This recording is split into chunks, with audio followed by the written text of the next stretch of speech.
We've just come in on a very long journey, but look, it's wonderful to be here, and very nice to see so many people here. For an Asia-focused Australian foreign policy analyst like me, returning to the Middle East is always a reminder that whatever Tom Friedman may have said, the world is not flat. The geopolitical topography is endlessly varied, and the world of the Asia Pacific looks very different. The Asia Pacific is a world where a quite old-fashioned kind of power politics, geopolitics operates. Large and powerful states, which have deep roots in national identity, dominate the regional system. Non-state actors are a minor factor in the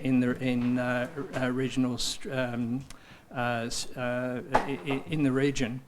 And compared with the Middle East, the system is highly integrated economically, although it's increasingly strategically contested, or maybe stretched would be a better word than contested.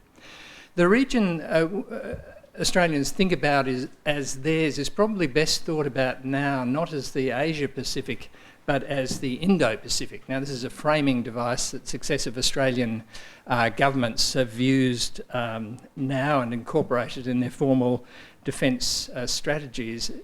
When you look at the world from Australia, it enables governments to take in the two oceans that surround us, the Indian and Pacific Ocean, and most importantly, it underlines the increasing political, energy and economic links between the Indian Ocean and East Asia, as well as bringing the more familiar ones stretching across the Pacific to the US.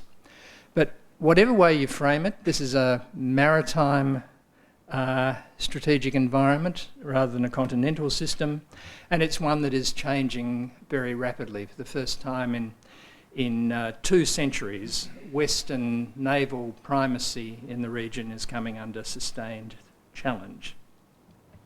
Now, China, of course, is at the centre of all that. It's now the second largest economy in the world in nominal terms, and it ranks alongside the US in the scale of its real economy. It'll become the largest economy, whichever way you measure it, within a decade or so. China's economic growth has been one of those issues of world historical importance. Of all the political leaders of the 20th century, the one who will surely have the greatest influence on the 21st was the sort of diminutive survivor of the Chinese Revolution, Deng Xiaoping.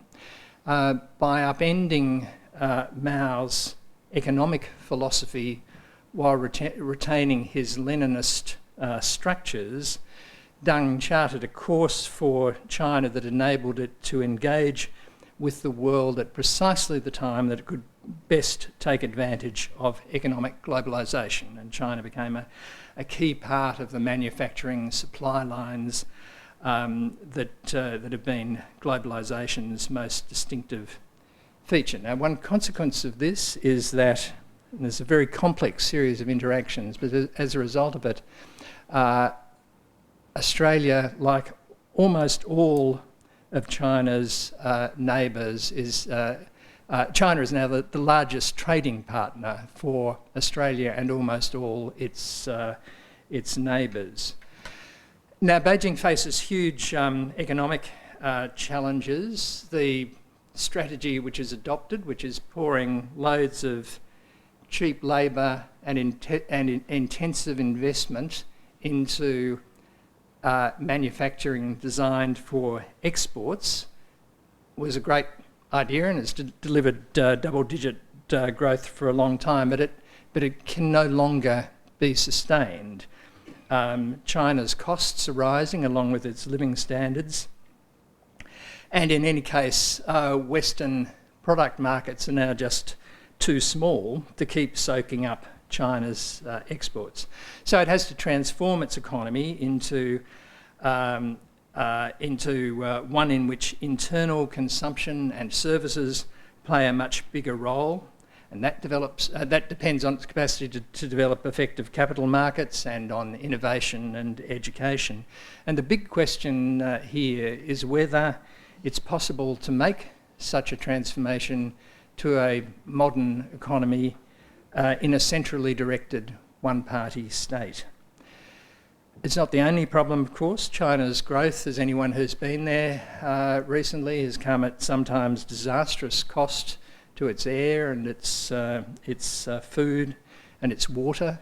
Its demographic outlook is also difficult as a consequence of its one-child policy, which I think has just today been abandoned by the party. Even with that abandoning, China is going to get old before it gets rich. Because the Communist Party's legitimacy depends so heavily on its capacity to deliver rising living standards, the direction of reform is an all-consuming question for the Communist Party leadership. Now, the good news in this, for all the rest of it, is that there's no Soviet-style Comic-Con option for China. China has to prosper in a global economy, or China cannot prosper at all. But the Communist Party is also shoring up its legitimacy in other ways. It's not depending entirely on continued economic growth. And in particular, as anyone who saw that huge military parade in Beijing to mark the end of the war with Japan knows, it's using Chinese nationalism increasingly to very good effect. Xi Jinping is shaping up as the most powerful Chinese leader since Mao, and he's been talking in very sort of vague terms into which many things can be read about a Chinese dream. Now, in all of this, he's drawing on a very deep and legitimate sense of pride in many Chinese about the accomplishments of the country as it emerges from what they call the century of humiliation which followed European and Japanese colonisation. This all matters enormously to Australia. Throughout our modern history, Australia's major economic partner has always been either our principal ally, Britain originally, the United States, or a member of the same alliance system, Japan. This has been disrupted for the first time, and so for Australia the question of how China uses its power is the defining question of our time. The only sensible basis for Australian strategic policy is to assume that China will want what every other major power throughout history has wanted, that is the capacity to shape the world in ways that serve its strategic and economic interests, and that shouldn't surprise us. I don't myself think that China wants to be the dominant power in the world, or more accurately, I suppose, I don't think it can or is willing to invest what would be necessary to make that happen. What it wants, and I heard a Chinese general say this at a conference at the ANU recently, what we want, she said, is American global leadership, but with Chinese characteristics. And that's exactly right. Its objective is to shape a global order, not unlike the current one, but in which it has a stronger voice. But of course there's a lot of uncertainty packed into that desire. With the important exception of Taiwan, China will want to avoid war, but with a candidate more associated with pro-independence forces now likely to win the Taiwanese presidential elections in January, cross-strait issues, which have fallen off the radar for a while, are likely to become big again next year. And I myself have absolutely no doubt that China would intervene militarily to prevent an independence declaration by Taiwan. China's challenge doesn't come simply in the traditional areas of military force. Its industrial scale cyber capabilities are worrying its neighbours as well. Now, it's possible, of course, that China won't be able to make the transition to the next stage of economic growth, but the consequences of that for the rest of us in the Asia-Pacific may be even worse. What China wants will depend to a large extent on what's available to it, because national appetites can grow. So for both China and its wary neighbours, the most important current variable is the future of American policy in the East Asian region. Now, the US is going to remain the world's greatest power and the only one with global reach for as far ahead as we can usefully predict, but its relative power is going to decline, and that will happen most consequentially for us in Asia. As China's military capabilities grow, it's already substantially raising the cost to Washington of operating close to the Chinese mainland, inside the archipelago of islands from Japan and Taiwan down to the northern Philippines. The way America's regional allies and partners respond to China's rise, that is whether the particular, all of them are going to do two things. They're going to hedge against China's rise, and they're going to try and accommodate it. But the way in which the balance between those two things works out will depend on their confidence in America's continuing presence in the region and the reliability of its role in balancing Chinese power. Now, the United States, as we all know, is an easily distracted superpower. Events in the Middle East and in Europe keep diverting its attention. And that's why I thought the Obama administration's decision to proclaim an American pivot to Asia was a mistake. It would have been more effective, I think, for it simply to declare we're a Pacific power, always have been, always will be, get over it. Instead, it left itself open to questions which it didn't have the answer to at the time, like what's involved in a pivot to Asia. Now, there's no time here to explore the fascinating and endless byways of American politics and policies, and it's certainly true that the US system magnifies disunity in exactly the same way that the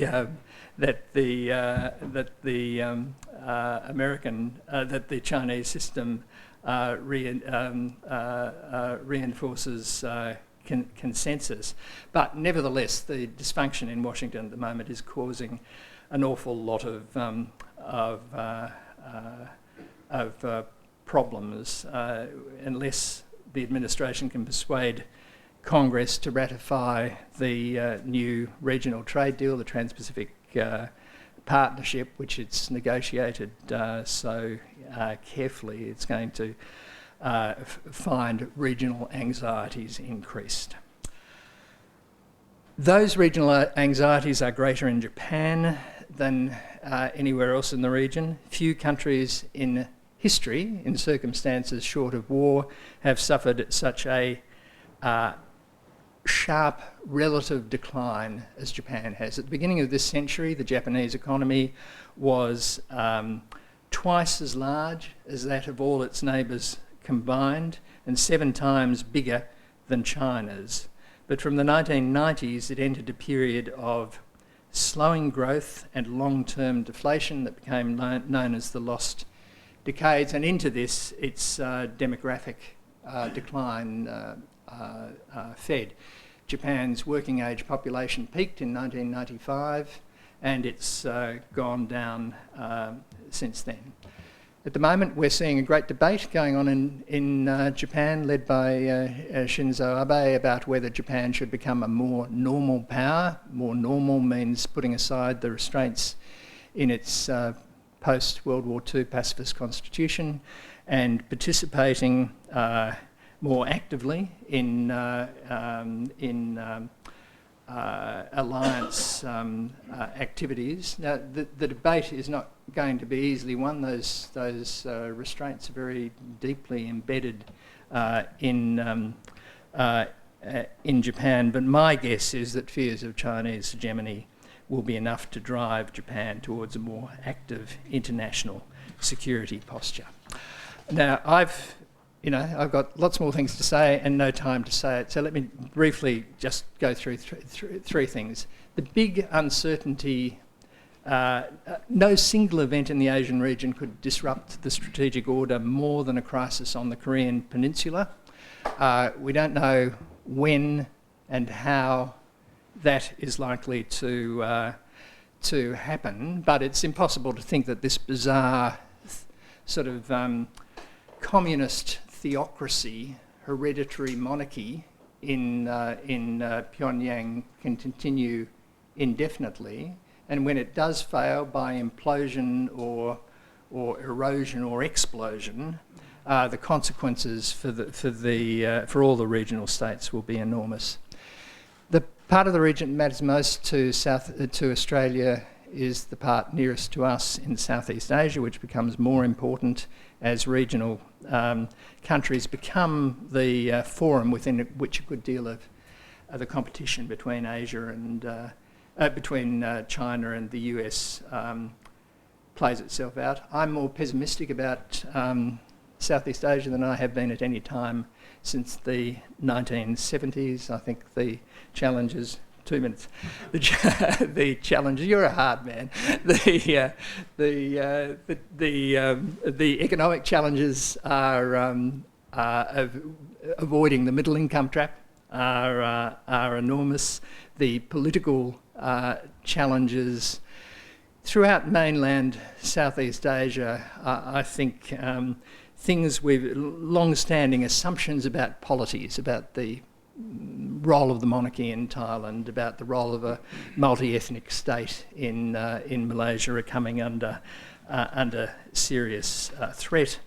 And in Indonesia, the country that matters most to Australia, the fourth most populous country in the world's largest Islamic state, we're seeing a president who doesn't seem to have a jot of strategic vision about him, and a more introverted and defensive state. If conflict breaks out in Southeast Asia, it's more likely to happen in the contested maritime areas of the South China Sea than on land. I won't go into that. We can talk about it a bit later. The problem in the South China Sea is that China hasn't ever been clear about what it wants. It makes this a sort of large claim to the region based on a 9-dash line which has no basis in international law. Diplomacy is the best way forward here, but in its absence, it's important that other states with an interest in freedom of navigation and rights under the Law of the Sea Convention continue to assert those rights, and that's why it was good to see the United States Navy doing that, and it's to be hoped that other states do that as well. India, big question mark.